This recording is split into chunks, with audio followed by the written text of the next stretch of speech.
بسم الله الرحمن الرحيم. يا أيها المدثر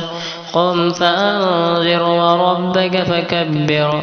وثيابك فطهر فالرجز فاهجر ولا تمنن تستكثر ولربك فاصبر فإذا نقر في الناقور فذلك يومئذ يوم عسير على الكافرين غير يسير وذرني ومن خلقت وحيدا وجعلت له مالا ممدودا وبنين شهودا ومهدت له تمهيدا ثم يطمع أن أزيد كلا إنه كان لآياتنا عنيدا سأرهقه صعودا إنه فكر وقدر فقتل كيف قدر ثم قتل كيف قدر ثم نذر ثم عبس وبصر ثم أدبر واستكبر فقال إن هذا إلا سحر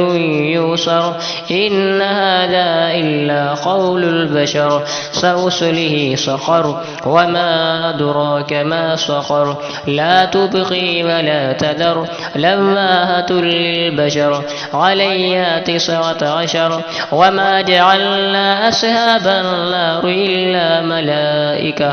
إلا ملائكة وما جعلنا عدتهم إلا فتنة للذين كفروا ليستيقن الذين أوتوا الكتاب ويزداد الذين آمنوا إيمانا ولا يرتاب الذين أوتوا الكتاب والمؤمنون وليقول الذين في قلوبهم مرض والكافرون ماذا أراد الله بهذا مثلا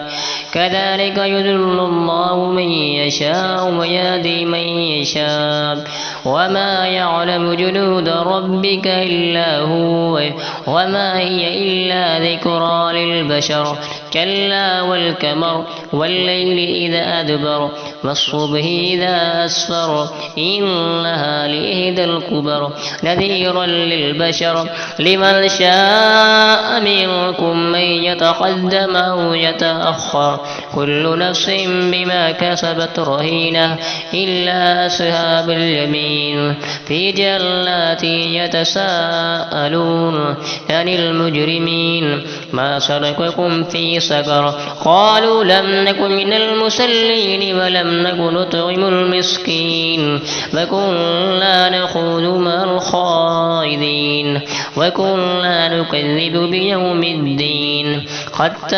أتانا اليقين فما تنفعهم شفاعة الشافين فما لهم عن التذكرة معرضين كأنهم حمر مستنفرة فرت من قسورة بل يريد كل امرئ منهم أن يؤتى صحفا منشرة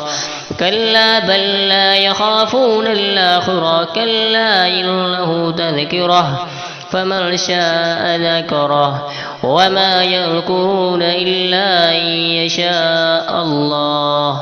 هو أهل التقوى